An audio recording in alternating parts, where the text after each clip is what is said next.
Konstantin Kosachev, the head of the International Affairs Committee in the Federation Council, Stanislav Krasilnikov, tasked the U.S. Treasury Department released a new wave of anti-Russia sanctions on Friday targeting 24 individuals and 14 entities linked to the Kremlin, in response to malign Russian actions that include alleged election meddling in the 2016 presidential election. The action froze the U.S. assets of oligarchs and government officials, such as aluminum tycoon Oleg Deripaska and lawmaker Suleiman Karimov, as well as state-linked companies.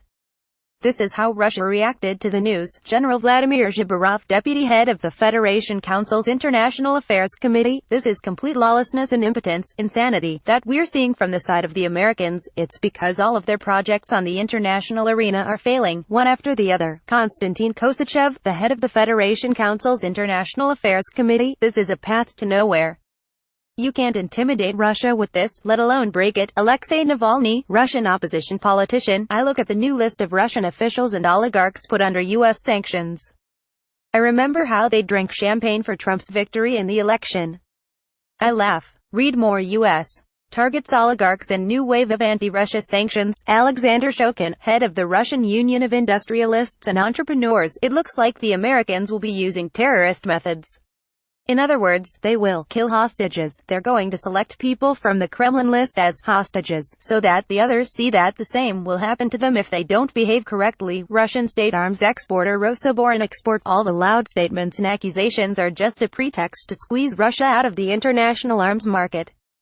It's flagrant and pragmatic.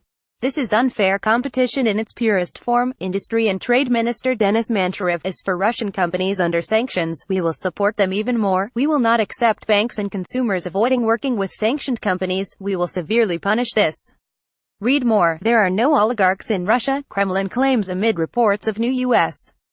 sanctions. Dmitry Gudkov, Russian opposition politician: "The new U.S. sanctions are very painful for specific people in Putin's inner circle.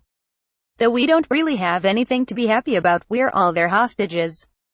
The gas car maker, for example, was hit by the sanctions." Pyotr Tolstoy, State Duma Vice Speaker: "U.S. attempts to dictate its will on our country and talk about Russia's need to pay for independent and sovereign policy decisions are doomed to a political and diplomatic fiasco." Vladimir Malov, Russian opposition politician: "Abramovich and Usmanov are not on the list, for example.